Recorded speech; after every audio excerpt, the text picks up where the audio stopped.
setiap pembangunan di Bali hendaknya berizin dan diawasi. Jika seandainya dia tidak berizin, maka dia senantiasa tidak mungkin bisa diawasi. Itu sudah pelanggaran. Kalau dia sudah berizin dan tidak diawasi, juga itu berarti kealpaan dari pihak pemberi izin. Saya memberikan izin itu mengandung konsekuensi hukum. Diberikan izin, harus diawasi.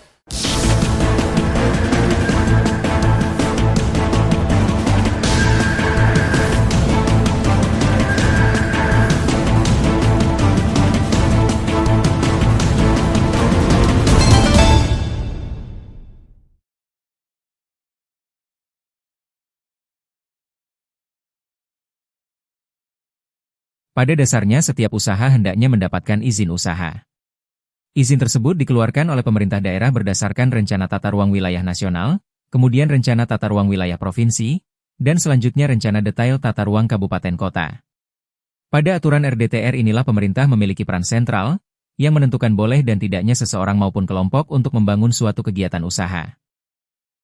Praktisi pariwisata Bagus Sudibya menyatakan, sudah seharusnya pemerintah mulai memikirkan dan mengimplementasikan berkaitan dengan daya dukung Pulau Bali secara menyeluruh. Apalagi jika dikaitkan dengan quality tourism atau pariwisata berkualitas. Pariwisata berkualitas tentu harus didukung dari sejumlah aspek, diantaranya ramah lingkungan, harus melibatkan partisipasi masyarakat luas yang memberikan dampak ekonomi kepada daerah setempat, dan mesti mengedepankan produk lokal setempat. Di sisi lain, ia menyoroti pembangunan di Bali yang semakin masif dan mengabaikan aspek lingkungan. Banyak sawah produktif milik rakyat yang dikorbankan untuk sebuah investasi. Tak hanya itu, pengusaha lokal di daerah turut terdampak dengan masuknya investor dari luar, sehingga mengakibatkan pengusaha lokal semakin terpinggirkan. Nah, ini harus benar-benar dilihat dan dijalankan.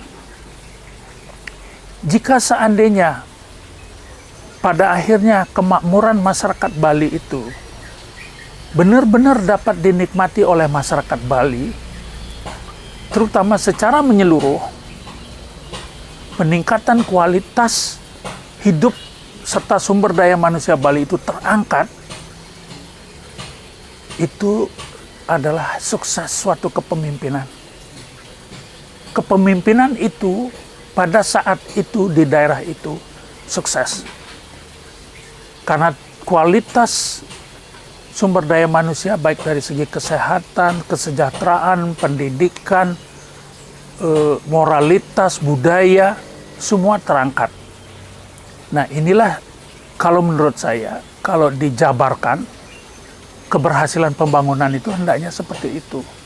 Baru kita merasa berhasil.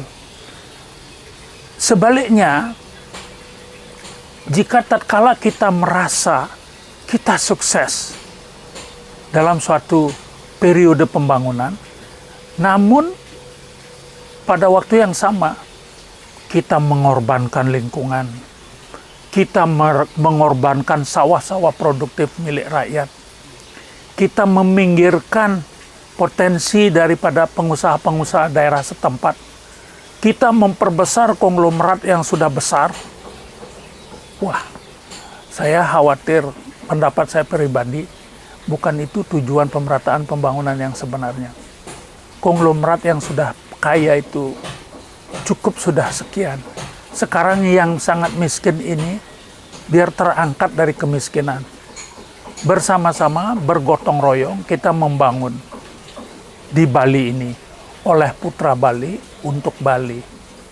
Tatkala putra-putri Bali ini sudah bisa sejahtera, berdiri di atas kakinya sendiri, membangun sesuai dengan kemampuannya, membangun sesuai dengan adat budayanya, maka itulah kelestarian Bali ke depan itu dapat kita gapai, dapat kita yakini akan terjadi. Bali secara moral, secara kultur budaya tidak harus berubah oleh karenanya. Ia berharap agar setiap pembangunan di Bali bisa diawasi dengan ketat dan harus memiliki izin. Jangan sampai hal ini dibiarkan dan menimbulkan pelanggaran demi pelanggaran terus terjadi. Kalau itu dibiarkan, ya pelanggaran demi pelanggaran akan terjadi, dan itulah akan terjadi amrul adulnya strategi pembangunan kita. Karena tidak sesuai apa yang kita kira, apa yang tertera, apa yang tertulis, berapa yang kita berikan izin, dan akhirnya berapa yang terjadi di lapangan. Itu harus selalu disinkronkan, sehingga carrying capacity, daya dukung itu akan bisa dihitung dengan seksama.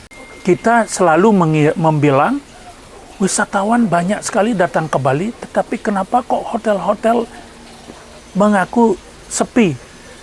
Ya karena bahkan sebagian besar sekarang tamu-tamu itu menginap di villa-villa miliknya, membawa serta teman-temannya, dalam tanda petik, yang sebenarnya tamu tapi dibilang teman, menginap di sana, bahkan melakukan usaha bisnis di sana. Yang paling celaka lagi, tidak membayar pajak. Sehingga dengan demikian, ketegasan daripada izin berusaha itu harus benar-benar.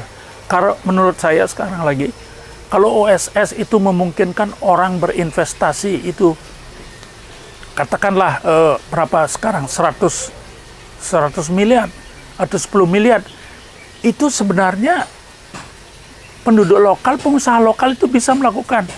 Suruh mereka berinvestasi dengan nilai investasi minimum umpamanya 100 miliar.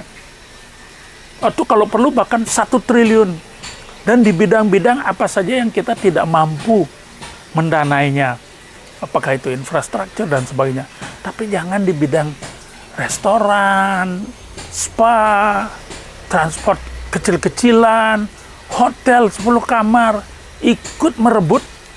Wah, maaf saja. Saya pernah mengalami juga hidup di luar, tidak segampang itu, tidak semudah itu. Jadi, rule of law itu yang kata kuncinya. Dan untuk menjalankan rule of law yang benar, itu zero corruption.